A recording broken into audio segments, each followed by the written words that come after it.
Welcome back to my channel. तो जैसा कि हमने हमारी पिछली वीडियो में फ्लावर के बारे में पढ़ा था और हमने कहा था कि हम नेक्स्ट वीडियो में जो फ्लावर के रिप्रोडक्टिव ऑर्गन्स होते हैं उनके बारे में पढ़ेंगे। तो आज हम लेके आए हैं, सबसे पहले हम एंड्रोशियम के बारे में पढ़ेंगे। तो जो एंड्रोशियम होता है वो हमने बताया था कि वो होता है मेल सेक्स ऑर्गन, या फिर हम इसको बोल सकते हैं मेल रिप्रोडक्टिव पार्ट। इसकी बेसिक यूनिट हमने बता दी थी कि इसकी बेसिक यूनिट स्टैमेन होती है। एंथर का अगर हम डायग्राम देखें तो हमें पता है ये हमारे पास ऐसी दो लोब्स प्रेजेंट होती हैं और ये एक स्टोक होती है, इसको बोलते हैं फिलामेंट। ये दो एंथर प्रेजेंट होते हैं और ये की फिलामेंट प्रेजेंट होती है। एक लोब ये है और एक लोब ये है। और जो फिलामेंट होती है जिसको हम स्टोक बोलते हैं वो लॉन्ग होती है, यानी कि लंबी होती है, सिलेंडर शेप की होती है और थिन यानी कि बहुत पतली होती है। ठीक है, अगर हम इसका ट्रांसवर्स सेक्शन कट करते हैं तो हमें कुछ ऐसा सा स्ट्रक्चर देखने को मिलता है। देखो एक लोब अब ये हो गई ये वाली और एक लोब ये हो गई, दो लोब्स हो गई ना। अब देखो ये जो है ना, ये ऐसे सर्कुलर से स्ट्रक्चर्स, ये है हमारे पास थीका। एंड जो थीका होता है ना, थीका के अंदर प्रेजेंट होते हैं स्पोरेंजियम्स।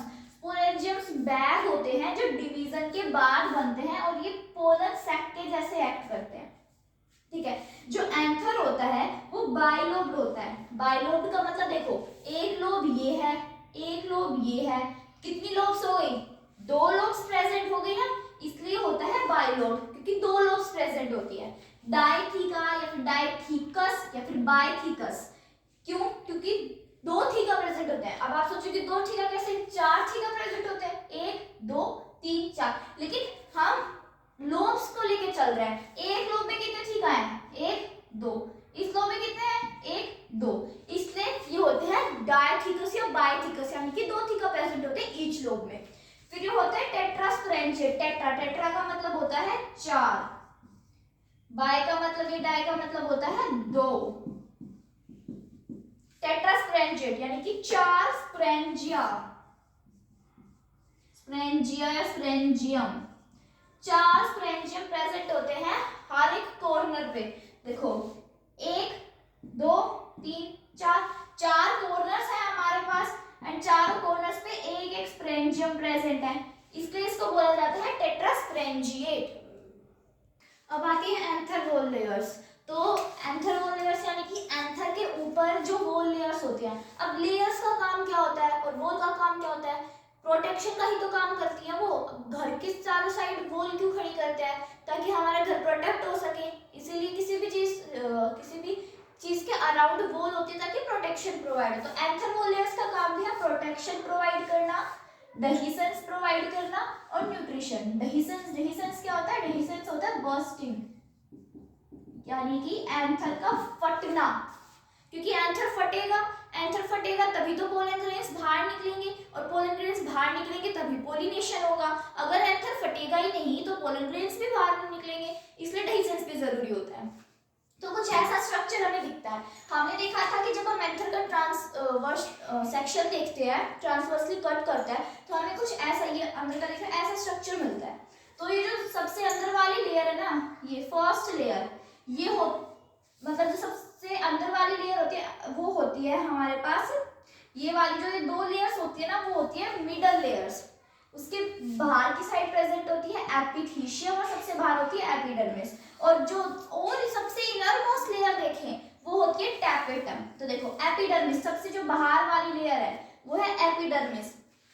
एपिडर्मिस आउटर मोस्ट लेयर है, यानी कि सबसे बाहर वाली लेयर है, सिंगल लेयर है। अब आपको दिख रही है एक ही लेयर है, दो लेयर तो नहीं है, सिंगल लेयर है ना, सिंगल लेयर है और ये प्रोटेक्शन प्रोवाइड करती है। उसके बाद सेकंड लेयर है वो है हमारी एपिथीशियम। एपिथीशियम एपिडर्मिस के अंदर की साइड प्रेजेंट होती है और ये भी प्रोटेक्शन प्रोवाइड करती है और एंथर का डेहिसेंस करवाती है, यानी कि एंथर को फटने में हेल्प करती है। एंथर को फटने में कौन हेल्प करती है? एपिथीशियम। उसके बाद दो लेयर्स हैं, ये दो लेयर्स होती हैं मिडल लेयर्स, ये भी प्रोटेक्टिव होती है फंक्शन में, यानी कि प्रोटेक्शन प्रोवाइड करती है। और दो से तीन होती है, यानी कि मल्टी लेयर्ड होती है। ठीक है, और कुछ टाइम के बाद ये डिजेनरेट कर जाती है। ठीक है, उसके बाद जो इनर मोस्ट लेयर होती है टैपेटम, ये चारों कॉर्नर्स पे हमारे पास प्रेजेंट होते हैं टैपेटम।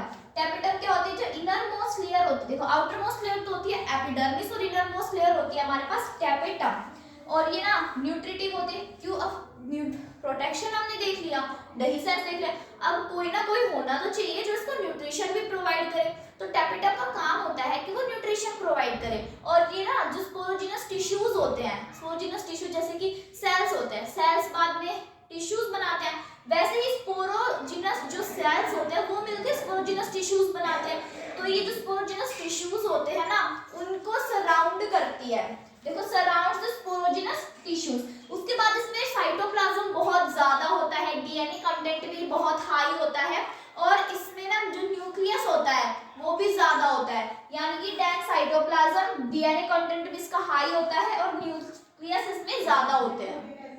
तो अब माइक्रोस्पोरेंजियम देखते हैं क्या होता है। माइक्रोस्पोरेंजियम होता है, देखो स्पोरेंजियम क्या होता है, स्पोरेंजियम होता है जिसके अंदर स्पोर्स बने, एंड माइक्रोस्पोरेंजियम क्या होता है, जिसके अंदर माइक्रोस्पोर्स बने, वो होता है माइक्रोस्पोरेंजियम। अगर हम ट्रांसवर्स सेक्शन एंथर का कट करें, हमने ट्रांसवर्स सेक्शन एंथर का कट करके दिखाया कैसा दिखता है, तो जो उसमें माइक्रोस्पोरेंजियम होते हैं वो सर्कुलर आउटलाइन में सर्कुलर दिखते हैं, हमने दिखाया था। ये टेपिटम था हमारे पास, टेपिटम के अंदर, एक मिनट, ये टेपिटम था और इसके अंदर थे स्पोरोजिनस सेल्स जो बाद में स्पोरोजिनस टिश्यूज बनाते, सर्कुलर है ना आउटलाइन में, contain mass of sporogenous sales. इसके अंदर देखो स्पोरोजिनस सेल्स है, स्पोरोजिनस सेल्स है जो बाद में मिलके क्या बना लेते हैं, स्पोरोजिनस टिश्यूज बना लेते हैं।